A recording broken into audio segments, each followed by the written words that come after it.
più di me ha fatto tutto il percorso della Democrazia Cristiana qui a Treviso, 30 e più anni, 40, è sempre stati. Antonio Renosto, uno dei volti della ricostruzione di Treviso dopo la Seconda Guerra Mondiale, è scomparso la scorsa notte all'età di 91 anni nella casa di riposo di Santa Bona, a 2 passi dalla sua casa e da quel pezzetto di orto che negli anni era diventato il Buon Ritiro.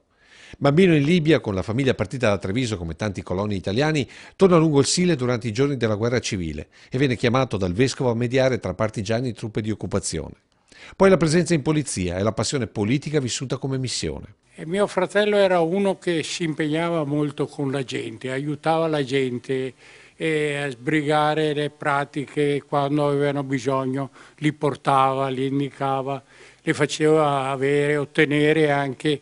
E questo era il suo modo di fare politica. Con la gente che rappresentava negli incontri con i vertici della DC Trevigiana Veneta. Ecco le immagini con il ministro veneto Ferrari Agradi e con l'onorevole Lino Armellin.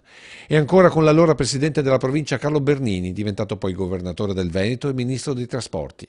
Rispetto ai vertici portava sempre le istanze della gente, insomma, ma un rapporto diverso con i vertici, con Ferrari Agradi, con la Dal Canton.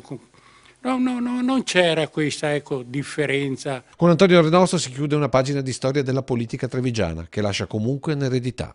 Il testimone dei giovani è una politica fatta per servire e non per servirsi della politica. Servire il prossimo senza guardare gli interessi. Questo è il principio che lui mi ha sempre trasmesso. Fai politica per passione, non per altre cose.